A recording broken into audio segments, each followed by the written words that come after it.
اچھا ٹرینٹولا ہے کیا کچھ پتا ہے؟ ککڑا مکڑا. آپ نے ککڑا کہا تھا کس نے کہا تھا؟ دونوں کہہ دیے تھے. ککڑا تو کچھ چیز ہی نہیں ہے. مکڑا یا کیکڑا. کیکڑا تو سمندر کا جانور ہے جو باہر آتا ہے تو مکڑے کی طرح دکھائی دیتا ہے.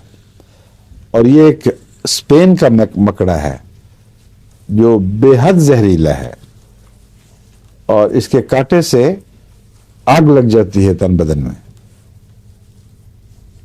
اور پیشاب کی پر یہ اثر انداز ہوتا ہے کینتھرس کی طرح.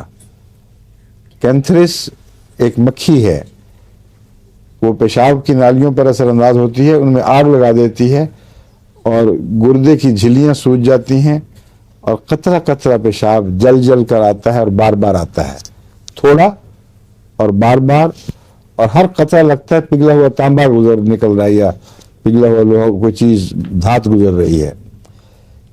ٹرینچولا میں ویسے ہی سارے بدن میں نچلے حصے میں خصوصیت سے ایک عموماً آگ کا احساس پایا جاتا ہے اور ساتھ اس کے دل کی بے چینی اور دل کی کمزوری, یہ ان کی آپس میں جوڑ ہے ان دونوں باتوں کا.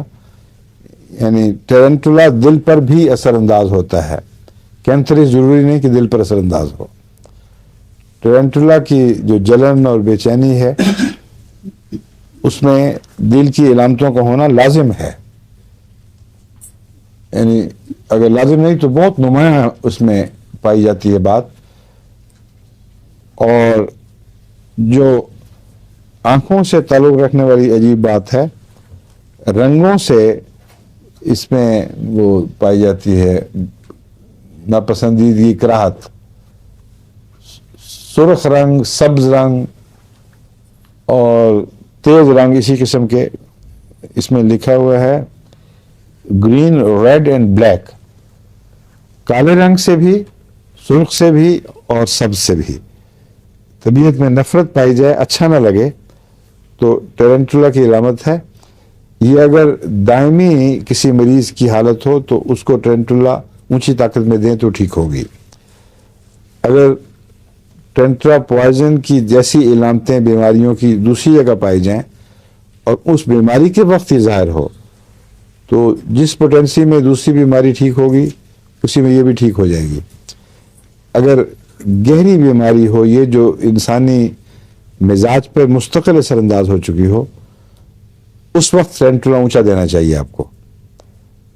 لیکن پیشاب کی علامتیں وغیرہ ان میں نے دیکھا ہے 30 طاقت بہت اچھا کام کرتی ہے اور 30 ہی سے یہ علامت بھی ٹھیک ہو جائے گی کیونکہ وہ وقتی چیز ہے. اس میں ایک ہائرسیمس کی طرح کی علامت پائی جاتی ہے, لیکن ہائرسیمس سے ایک فرق ہے. ہائرسیمس میں شرمیلی بچیاں بھی بعض دفعہ بے حیائی کی طرف مائل ہوتی ہیں, لیکن ان کا اس پر کوئی اختیار نہیں ہوتا. وہ ڈیزڈ حالت میں, بے ہوشی کی حالت میں اور بے اختیاری کی حالت میں ایسا کرتی ہیں. اس لیے فوراً پہچانا جاتا ہے کہ یہ مرض ہے, اس کا کوئی نفسیاتی کسی گندے رجحان سے تعلق نہیں ہے. ٹرینٹولا یہ رجحان پیدا کرتا ہے, اس لیے ٹرینٹولا کا مریض عملاً واقعتاً بے شرم, بے حیا ہو جاتا ہے اور اس کا تعلق جنسی امراض سے ہے.